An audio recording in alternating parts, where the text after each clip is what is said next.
பிஸ்மில்லாஹிர் ரஹ்மானிர் ரஹீம். ஸலவாத்தின் சிறப்புகள். क़ாலல்லாஹு தஆலா ஃபில் குர்ஆனில் கரீம், இன்னல்லாஹ வ மலாயிகத்தஹு யஸல்லூன அலன் நபி.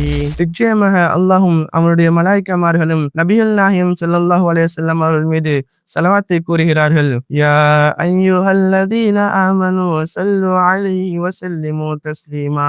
ஈமான் கொண்டவர்களே, நீங்களும் நபிகள் நாயகம் ஸல்லல்லாஹு அலைஹி வஸல்லம் அவர்கள் மீது ஸலவாத்தையும் ஸலாமையும் கூறுங்கள் என்று அல்லாஹ் தஆலா அவனுடைய குர்ஆனிலே கூறுகின்றான். கால நபியு ஸல்லல்லாஹு அலைஹி வஸல்லம் அவ்லன் நாஸி பி யௌமில் கியாமத்தி அக்ஸருஹும் அலைஹி ஸலாத்தன். கியாமத் நாளில் என்னிடம் எனக்கு மிகவும் அருகில் இருப்பவர்கள் என்னின் மீது அதிகமாக ஸலவாத் சொன்னவர் என்று நபிகள் நாயகம் ஸல்லல்லாஹு அலைஹி வஸல்லம் அவர்கள் கூறுகிறார்கள். வகால நபியு ஸல்லல்லாஹு அலைஹி வஸல்லம் மன் ஸல்ல அலைஹி வாஹிதத்தன் ஸல்லல்லாஹு அலைஹி அஷ்ரன். என்னின் மீது யார் ஒரு முறை ஸலவாத்தை கூறுகிறார்களோ அவர் மீது அல்லாஹ் தஆலா 10 முறை ஸலவாத்தை கூறுகின்றான் என்று நபிகள் நாயகம் ஸல்லல்லாஹு அலைஹி வஸல்லம் அவர்கள் கூறி காட்டுகின்றார்கள். எனவே அன்பார்ந்த சகோதரர்களே, நாம் நபிகள் நாயகம் ஸல்லல்லாஹு அலைஹி வஸல்லம் அவர்கள் மீது அதிகமாக ஸலவாத்தையும் ஸலாமையும் கூறி அல்லாஹ்வுடைய அருளையும் அன்பையும் பெறுவதற்கு அல்லாஹ் தஆலா அருள் புரிவானாக. அஸ்ஸலாமு அலைக்கும் வரஹ்மத்துல்லாஹி வபரகாத்துஹு.